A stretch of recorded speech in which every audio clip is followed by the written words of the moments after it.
Hey, what's going on, everybody? Welcome back to Screen Sanctum. I'm Steve. Today, I want to talk about Star Wars. I'm shooting off the cuff. I got to learn how to really take notes for these videos, but Star Wars Celebration 2023 came and went about 2 weeks ago, April 7th. I believe I was on vacation, came back to a lot of news, and I just wanted to talk a little bit about my favorite or my most anticipated announcements, I guess. I love Star Wars. There's nothing in this world that I really don't enjoy. I enjoyed the prequels, I enjoyed the original, I enjoy the sequels, all the Disney Plus stuff.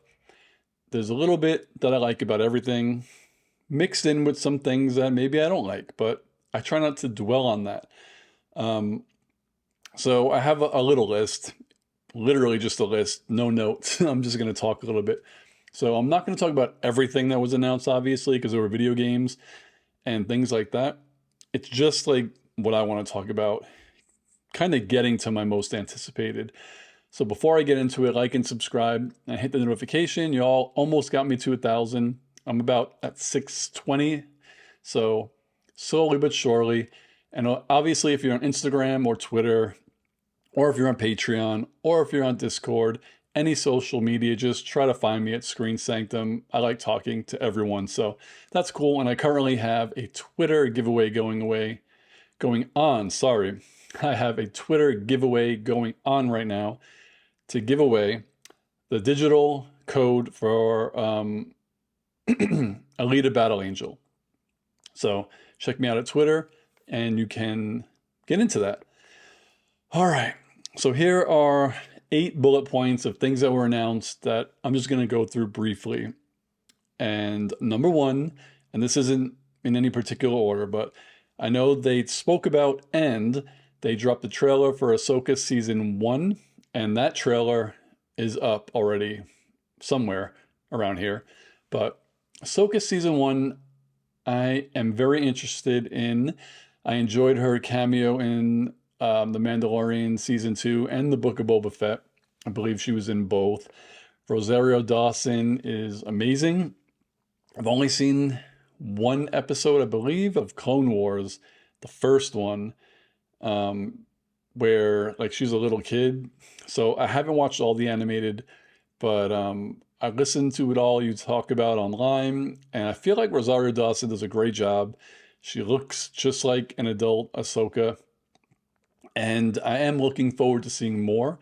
Seeing as I'm not big on the animated and I haven't watched them yet, I'm not like super pumped for this, but I will be watching day one, obviously, every week because I like the character, and it's also something that's going to tie into The Mandalorian and the Book of Boba Fett, pushing more towards the sequel trilogy. So I'm looking forward to Ahsoka. I'm sure everyone out there is super excited for this, and I'm sorry I don't share that kind of emotion for it, but I am looking forward to it. Mando Season 3 is ending this week. This video is posting on Tuesday, so by midnight tonight, I believe the final episode of Mandalorian Season 3 will be out. Obviously, a day one watch for me. I enjoy this season. I kind of feel like I liked Season 1 and 2 better, but that is not a reason for me to kind of like shit on Season 3. It's a different type of season, in my opinion. It feels like it's expanding the world even more, but a lot quicker than Season 1 and 2 did, which is fine. We all realize that we're pushing to the sequel trilogy, and the show is called The Mandalorian. It's not called The Din Djarin. So as long as there are Mandalorians in this show, it's a Mandalorian show. And throwing Baby Yoda, a little Grogu here, and I'm going to watch it every time. Really good show. I don't know what to expect in the final episode because since I haven't read Legends or watched any of the animated, I don't know much about Thrawn. Like, nothing. I just know his name and know he's really important, and he's probably going to show up here, and then he's probably going to be in the Ahsoka show. So I'm looking forward to meeting him for the first time and seeing what he's all about. And I know one of my best friends is going to tell me I have to watch everything because he tells me every time we talk. I just never have the time to get around to watching all these seasons of these animated shows. But maybe I'll find like Man of Recaps, and maybe he recapped the whole season and the whole series. I'll check that out. Number 3, they announced The Acolyte. This I know absolutely nothing about, so my excitement level is only there because it's Star Wars. And sometimes I like going into things blind and then figuring it out on my own and being surprised. Um, that's what I'm going to do with The Acolyte. 4th, another one, Skeleton Crew. This one, I know it has Jude Law in it, and I believe I read the synopsis that it has to do with some young Jedis rambling about and stuff like that. So The Acolyte and Skeleton Crew are 2 that I'm just going to go into blind. I mean, I'm going to watch the trailers when they come out, and I believe they drop some at Star Wars Celebration, so maybe we'll be getting those soon, but I don't know much about them, and that's a good thing. I just want to go right into it. Number 5.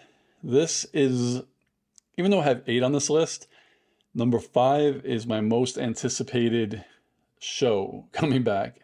Andor Season 2. I cannot wait for Andor Season 2.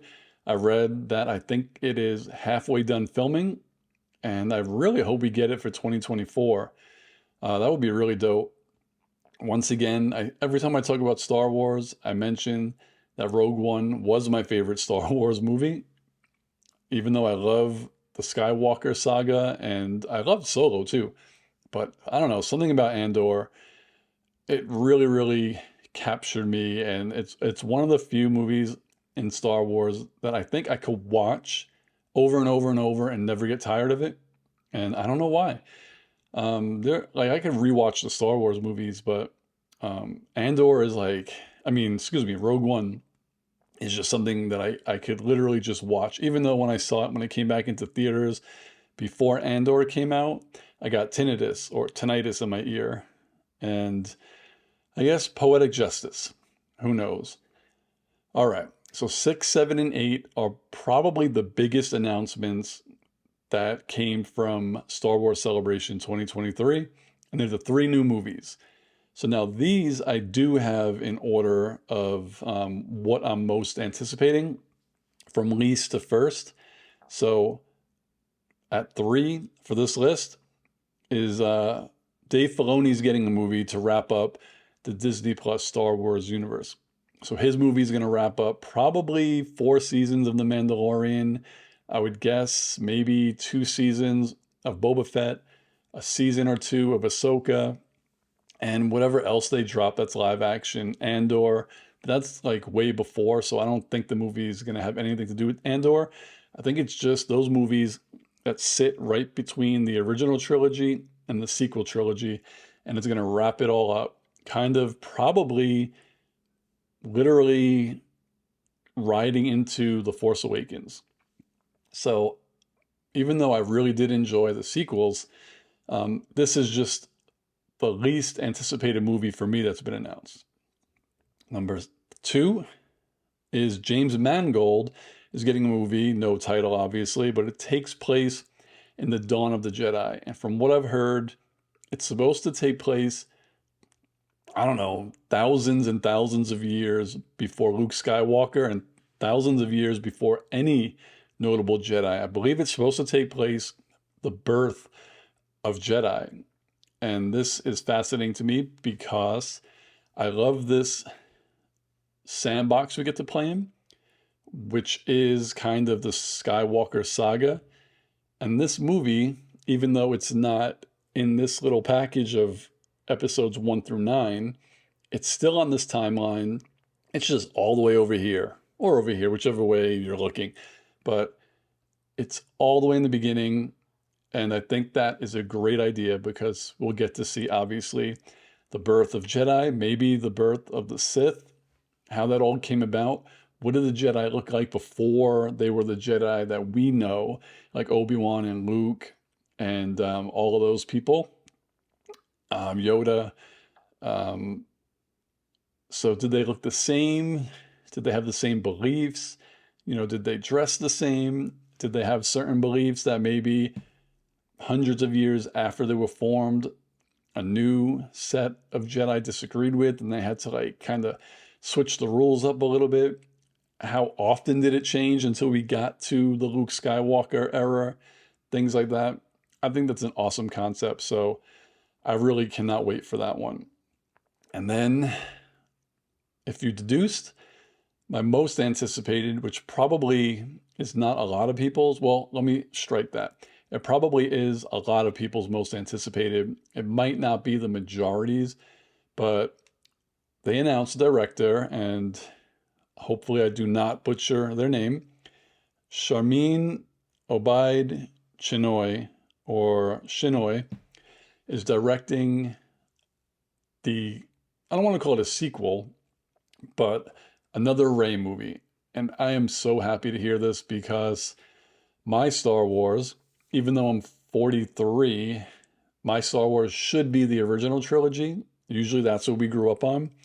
But I don't ever remember watching the original trilogy like in the movie theaters or at home. I may have, I just don't remember it. So for someone my age, it's probably odd that my Star Wars is the sequel trilogy because I've seen them in the movies, in the theaters multiple times. I have the Blu-rays, I watch them all the time.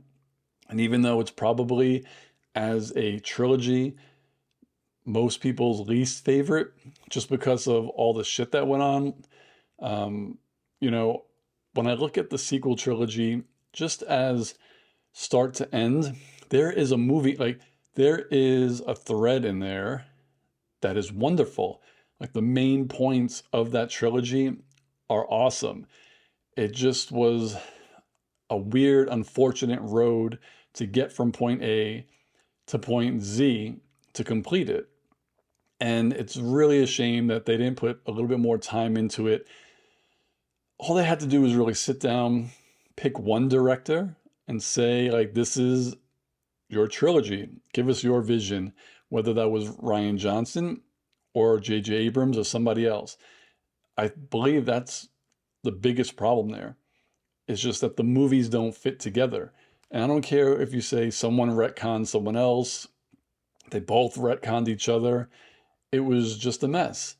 Because when you're doing a trilogy, the first movie sets up everything else, right? So I enjoyed a little bit of everything from each three movies, even though I don't like the way The Last Jedi kind of did a few things.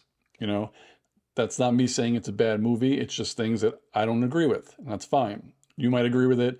You might disagree with things that happened in other movies. But when it comes to The Rise of Skywalker, I feel like maybe episode 8 strayed way too far off from episode 7. That episode 9 is basically two movies in one. So, like, episode 7 and 9 is the movie that J.J. Abrams wanted to make. Instead of having 3 movies to do it, he only had 2. But this is not to critique any of the movies. It's just saying that I'm excited to see more Rey because Rey is one of my favorite Star Wars characters just coming out. I think literally my favorite characters are Rey, Finn, and Poe. Obviously, Luke and Leia and Lando and Vader, they're all icons from 40 years ago. But I always like seeing new things and fresh things.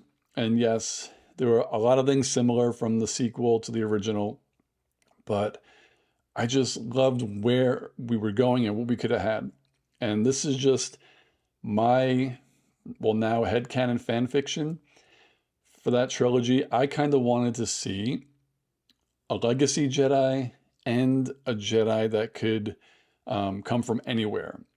Okay, so after The Force Awakens, I thought that Rey was going to be the legacy Jedi because obviously we were getting teased that her parents were somebody, and then the lightsaber was calling to her.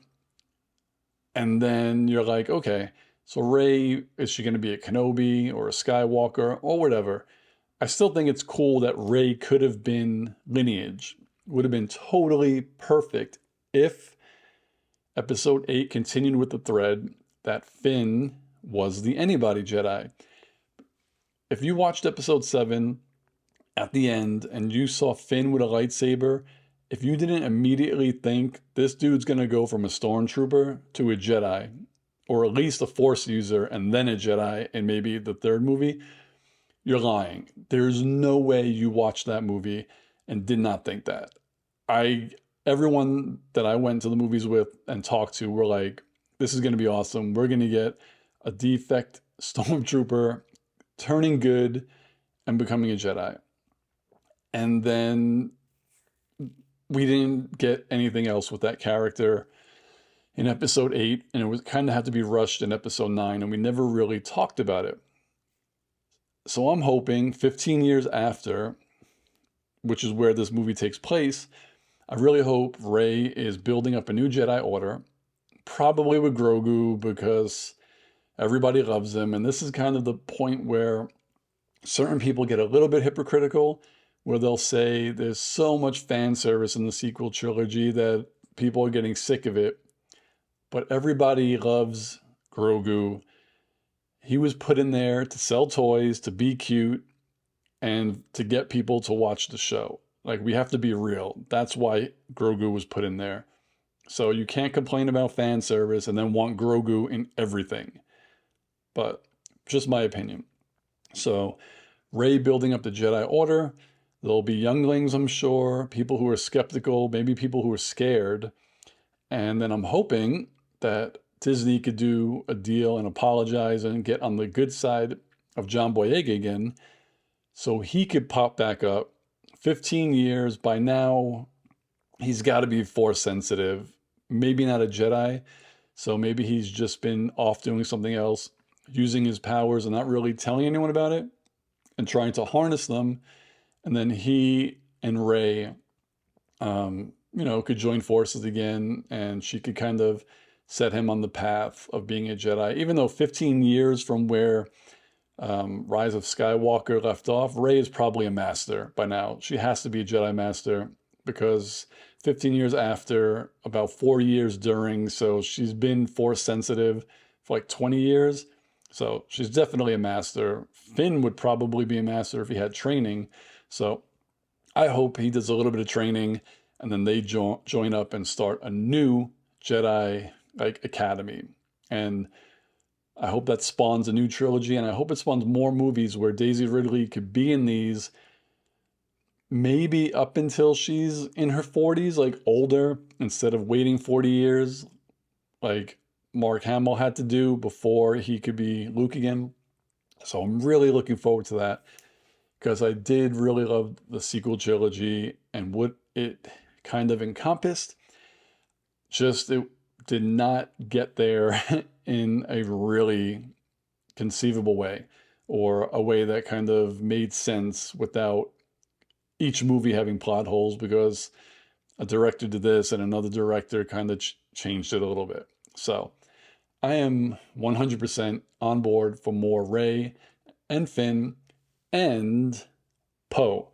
We need more Poe. I don't think he necessarily needs to be in the brand new movie, but if they're still doing Disney Plus shows, maybe they could do something that's just a one-off 45-minute episode, like Werewolf by Night, that maybe comes out after the first Rey movie, reintroducing Poe so he could be in the next one. Because I really think these three got shafted, because I don't really remember them being on screen, all three of them together at the same time, for more than like 5 or 10 minutes at a time. I need a full movie with them. Like, they were the main characters. Anyways, I didn't want to go too in depth. I just wanted to talk a little bit about what was announced and what is my most anticipated. So I'm probably going to get a few, not hateful, but thumbs downs maybe, because I know a lot of people don't like the sequels. And then there's a group of people who just, if you like 7 and 9, they hate you. And even though I'm a person who doesn't hate episode 8, I just disagree with some things that don't make sense to me. And no matter how much someone tries to explain it, you're not going to change my mind. And that's pretty much all I have. I don't think I missed anything that I wanted to talk about. So if you were at Star Wars Celebration 2023, or you were following it closely online, these 8 points, and my screen just went black, but if you have any more to contribute on these 8 points, which are Ahsoka Season 1, Mando Season 3 ending, and maybe some speculation on Season 4, The Acolyte, Skeleton Crew, Andor Season 2, Dave Filoni's movie, James Mangold's movie, and Shameen Obaid-Chinoy's movie, just overflow the comments, ask me questions. I would love to answer them. So if there are any other Star Wars things that you want to know from me, like Jedi Survivor, like, am I anticipating that game? Ask it. I'm not going to say it now, but you could ask me. Maybe I'll do another video, or maybe I'll play it. I am thinking about starting either a Screen Sanctum gaming channel once I get a few more followers or subs, and the other option was to just game on this channel. And I have a poll up somewhere on the community tab. So if you want to vote on the poll, just let me know. I don't think I have enough subs to really start a new channel. I was kind of getting ahead of myself. So maybe I'll start gaming and live streaming on this channel. And if I ever grow that big, I'll start a new channel. That's all. I wanted to keep this under 30 minutes. And let's see, I am at 21:45. So perfect. Again, I want to thank everyone for getting me almost over the hump of 1,000 subs. So keep liking and subscribing and hitting that notification bell so you get notified of my videos. And if you're on Instagram, Twitter, Discord, Patreon, anywhere, come find me at Screen Sanctum. The Patreon is cool. I have a discounted tier up. So if you want all the full reactions a week before they hit YouTube, sign up on Patreon, and I'll have some cool watch-alongs. We pick a movie, we all watch it together. And then I have a tier, like an executive producer tier. Right now, there's only 3 slots. 1 is taken.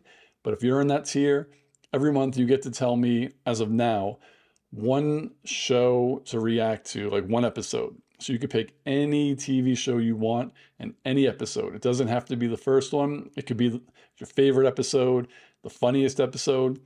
You pick it, I'll react to it, and it only gets posted on Patreon. So there we go. I can't breathe, getting thirsty. See you on the next video. Peace, guys.